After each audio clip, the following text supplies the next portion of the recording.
कैसे हैं दोस्तों। मिस्र ने इसराइल और हमास ऑफिशियल्स से तवील मुज़ाकरात के बाद अमन का एक फार्मूला आखिरकार दे दिया है। इस फार्मूले के मुताबिक 3 स्टेप्स में गजा इसराइल जंग खत्म हो सकती है। कई दिन से काहिरा में, मिस्री कैपिटल में, इसराइली इंटेलिजेंस मोसाद चीफ और हमास सरबराह इस्माइल हानिया मौजूद थे। अमरीकी नुमाइंदे भी बातचीत कर रहे थे। तो इसी दौरान ये फार्मूला तय पाया है। इन तीनों का मुश्तरका फार्मूला आप इसे कह सकते हैं, कतर, मिस्र और अमेरिका का। फॉर्मूला यह है कि पहले स्टेप में 1 हफ्ते से 10 दिन की 7 से 10 दिन की आर्जी जंगबंदी की जाएगी। सीज फायर होगा टेम्परेरी। इसमें हमास 40 इसराइली कैदियों को रिहा करेगा। ये कैदी वो खवातीन, बच्चे, बीमार और बूढ़े होंगे जिनके बारे में इससे पहले होने वाले टेम्परेरी सीज फायर में तय हो चुका था। इसके बदले में इसराइल भी 120 फ़लस्तीनी कैदियों को वापस भेजेगा। यानी ये उसी पुरानी सेटलमेंट यानी 1 और 3 के हिसाब से होगा। इस दौरान गजा के लोगों के लिए इमदाद पहुंचाने का सिलसिला भी शुरू किया जाएगा, जो कि इस वक्त इसराइली रुकावटों की वजह से ना होने के बराबर रह गया है। इस पहले स्टेप में इसराइली फोर्सेज शहरी और रहायशी इलाकों से गजा में दूर चली जाएगी। ड्रोन्स और सर्वेलेंस का यानी जासूसी का सिस्टम भी इसराइल बंद कर देगा। कोई हेलीकॉप्टर या इसराइली जहाज गजा पर परवाज नहीं करेंगे। गजा के शहरियों को नॉर्थ से साउथ आने की इजाज़त होगी। वो कारों या ट्रकों पर किसी भी सूरत अपने इलाकों में सफ़र कर सकेंगे। इस दौरान हमास की तरफ से भी मुकम्मल फायरबंदी होगी। वो इसराइल पर कोई रॉकेट हमला या इसराइली फोर्सेस पर कोई ड्रोन अटैक या बूबी ट्रैप्स वगैरह इंस्टॉल नहीं करेंगे। दूसरे स्टेप में इसके बाद जो लिया जाएगा सेकेंड स्टेप, उसमें 7 दिन का 7 डेज का मजीद सीज फायर होगा। इसमें जंगबंदी की वही शराइत होंगी जो कि पहले स्टेप में थी, लेकिन मजीद ये होगा कि इसराइली टैंक्स गजा स्ट्रिप से बाहर चले जाएंगे। इस दूसरे स्टेप में हमास तमाम इसराइली खवातीन को जो उसके पास यरगमाल हैं, कैदी हैं, उनको रिहा कर देगा। हाँ, ये इसराइली खवातीन जो हैं ये मिलिट्री से ताल्लुक़ रखती हों या सिविलियन से, इन सबको वापस कर दिया जाएगा। लेकिन बदले में इसराइल भी अपने जेलों से ज़्यादा तादाद में फ़लस्तीनी कैदियों को रिहा करेगा। ये रहाई कितने फ़लस्तीनियों की होगी ये भी वाज़ेह नहीं। ग़ालिबन इसका फ़ैसला भी होना है, जिसके लिए बातचीत जारी है। लेकिन 1 हफ्ते के दौरान ही, इन्हीं 7 दिनों में फार्मूले के मुताबिक ये सब करना है। फिर सिर्फ खवातीन और कैदियों ही को नहीं, बल्कि दोनों अतराफ़ को इसी स्टेप में एक दूसरे के मरने वालों की बॉडीज़ भी वापस करना है। याद रहे साथियों कि सैकड़ों हमास फाइटर जिन्होंने 7 अक्टूबर को इसराइली पोस्टों पर हमला किया था, उनमें बहुत से मारे भी गए थे जिनकी लाशें अभी तक इसराइल के पास हैं। फिर बहुत से इसराइली सोल्जर्स और शहरी जो हमास गिरफ्तार करके लाई थी, इनमें से 22 के करीब तो मारे जा चुके हैं, जिनमें से कुछ की लाशें इसराइली फोर्सेस को मिल भी गई थी, लेकिन बाकी अभी तक हमास के पास हैं बॉडीज। इन्हें भी दूसरे स्टेप के दौरान ही एक्सचेंज किया जाएगा। ये भी फार्मूले का हिस्सा है। फार्मूले का ये भी हिस्सा है कि इस दूसरे स्टेप के 7 दिनों में गजा के नॉर्थ और साउथ दोनों हिस्सों में खुराक, पानी, फ्यूल और अद्वियात की ट्रांसपोर्टेशन, इसकी तरसील तेज़ कर दी जाएगी। अस्पतालों में तमाम ज़रूरी सामान अक़वाम मुत्तहिदा के इदारे लेकर जाएंगे।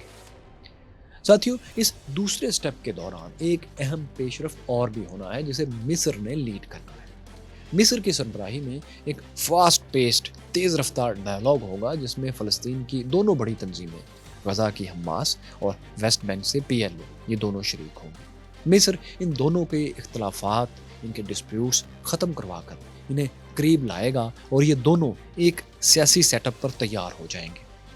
दोनों एक आर्जी टेक्नोक्रेट सेटअप तैयार करेंगे जो गजा को इस जंग के बाद गवर्न करेगा। ये जिस सेटअप पर राज़ी होंगे वो गजा की रीबिल्डिंग भी करेगा और जल्द इलेक्शन के लिए काम भी करेगा कि फ़लस्तीनी अथॉरिटी और वेस्ट बैंक और इधर गजा में, यरूशलेम में एक इलेक्शन हो, एक नई बॉडी पूरे फ़लस्तीन को रिप्रेजेंट करे। उसके लिए जो इलेक्शन होने हैं, ये जो मिड टर्म इंतज़ाम होगा टेक्नोक्रेट का, ये उसको भी अंजाम देगा। 1 से 2 हफ्तों में ये दोनों स्टेप्स मुकम्मल किए जाएंगे। इसके बाद तीसरा और आखिरी स्टेप होगा, जिसे 1 माह में 30 दिन में मुकम्मल किया जाएगा। इसमें हमास 7 अक्टूबर से पकड़े गए तमाम इसराइली फौजियों और सिविलियन कैदियों को रिहा कर देगा, जबकि बदले में इसराइल भी फ़लस्तीन के हाई वैल्यू कैदियों समेत बहुत से कैदियों को, फ़लस्तीनियों को रिहा करेगा, जिनकी लिस्टें भी बन रही हैं। मतलब ये कितने होंगे इसका फ़ैसला भी होना है, इसलिए इस मरहले को ज़रा ज़्यादा वक्त दिया गया है। जब ये तीनों स्टेप्स मुकम्मल हो जाएंगे तो इसराइली फोर्सेज गजा से मुकम्मल तौर पर निकल जाएंगे।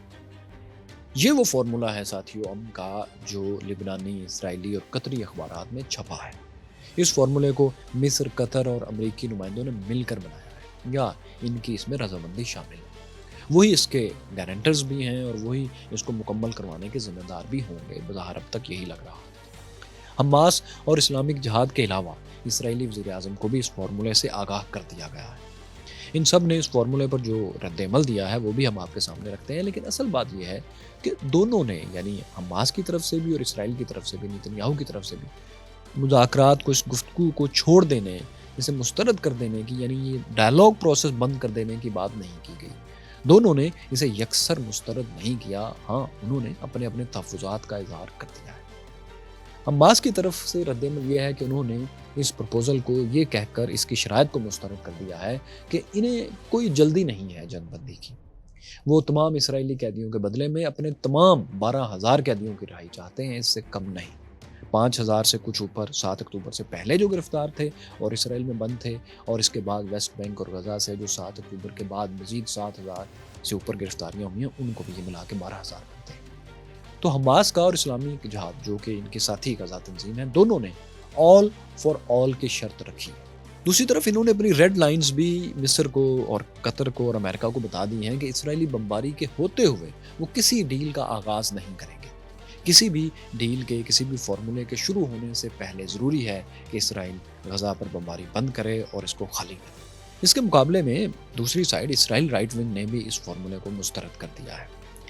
उनका कहना है कि वो गजा में किसी किस्म का सीज़ फायर नहीं करेंगे, क्योंकि उनके मुताबिक मिस्र की तरफ से पेश करदा इस फार्मूले पर अमल का मतलब ये होगा कि इसराइल अपने स्टेटेड गोल, यानी हमास के मुकम्मल खात्मे से पहले ही जंग बंद कर दे। फिर इसराइली राइट विंग का मानना है कि अगर इमदाद और फ्यूल गजा में तेज़ी से पहुंचाने की इजाज़त दे दी गई तो हमास फाइटर्स को लाइफ लाइन मिल जाएगी। वो इसमें से खुराक और फ्यूल ले लिया करेंगे, जिसके बाद वो अपने डिफेंसेस को और भी मजबूत कर लेंगे। फिर इसराइली वज़ीर-ए-आज़म नेतन्याहू सियासी लिहाज से भी इस डील को अफोर्ड करने की पोजीशन में नहीं दिखाई देते। इनके फाइनेंस मिनिस्टर, जो रिलीजियस ज़ायनिस्ट पार्टी के हेड हैं, उन्होंने हाई लेवल हमास कैदियों को रिहा करने से ही इनकार कर दिया है कि वो इस अमल की हमायत नहीं करेंगे। राइट विंग पार्टीज़ ने नेतन्याहू को धमकी दी है कि अगर हमास के मुकम्मल खात्मे से पहले किसी भी सूरत जंग बंद की गई तो वो हुकूमती इत्तेहाद से निकल जाएंगे, जिसका मतलब होगा कि वज़ीर-ए-आज़म नेतन्याहू की हुकूमत गिर गई। इसराइली वज़ीर-ए-आज़म भी आप जानते हैं कि राइट विंग के भी एक्सट्रीम सेक्शन से ताल्लुक़ रखते हैं। उन्होंने भी इस फार्मूले पर कोई बयान देने के बजाय कहा है कि वो अपने ऐलान करदा 3 मिशन से पहले किसी सूरत वापस नहीं आएंगे, सीज़ फायर कबूल नहीं करेंगे। यानी हमास का मुकम्मल मिलिट्री इंफ्रास्ट्रक्चर तबाह करना, इसकी सियासी पोजीशन ख़त्म करना और तमाम इसराइली कैदियों को रिहा करवाना, ये इनके 3 ऑब्जेक्टिव्स हैं। एक दफ़ा आपको फिर बताएं साथियों कि दोनों ने, हमास ने और इसराइल ने, फार्मूले के नुकात को मुस्तरद किया है, मुज़ाकरात के अमल को मुस्तरद नहीं किया। लेकिन ये फार्मूला जो कि मिस्र, कतर और अमेरिका ने मिलकर पेश किया है, इसलिए ऐसा मुमकिन नहीं कि इसराइल और हमास इसे मुकम्मल तौर पर मुस्तरद करने की पोजीशन में।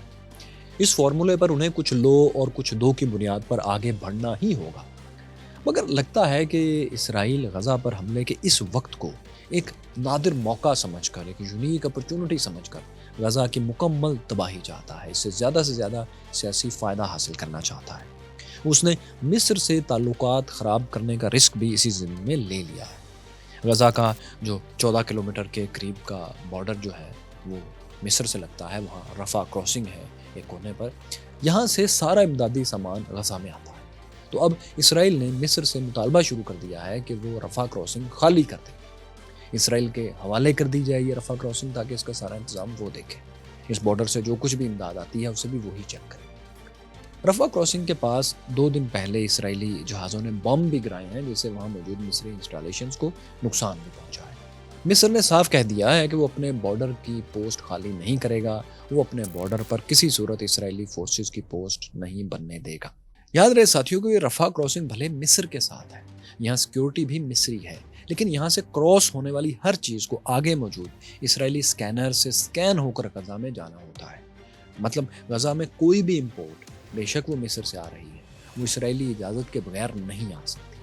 वैसे हमारे ख्याल में मिस्र, कतर और अमेरिका की तरफ से पेश की जाने वाली ये ऑप्शन गालबन इसराइल ने एक और भरोसे पर भी मुस्तरद की है। अगर हम इसराइली अखबारात को देखें तो उनके सीनियर तज्ज़ियाकार दरअसल एक खुफिया डील की बात कर रहे हैं, یہ ڈیل امریکہ اور اسرائیلی وزیر اعظم نیتن یاہو کے درمیان ہوئی ہے۔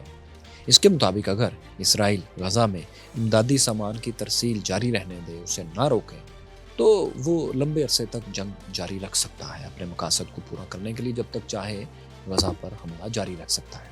اسرائیل کو امریکہ نے اخبارات کے مطابق لو انٹینسٹی فیز میں ذرا کم درجے کی جنگ جاری رکھنے کی صورت میں حمایت کا یقین دلایا ہے۔ اگر یہ خبر درست ہے تو مطلب کہ ابھی موسم سرما ونٹر کے بعد بھی غزہ اسرائیل جنگ جاری رہے گی، یہ رکنے والی نہیں، جیسا کہ سب کا خیال تھا، ہمارا بھی، کہ یہ جنگ 1 مہینے سے زیادہ اور نہیں چل سکے گی۔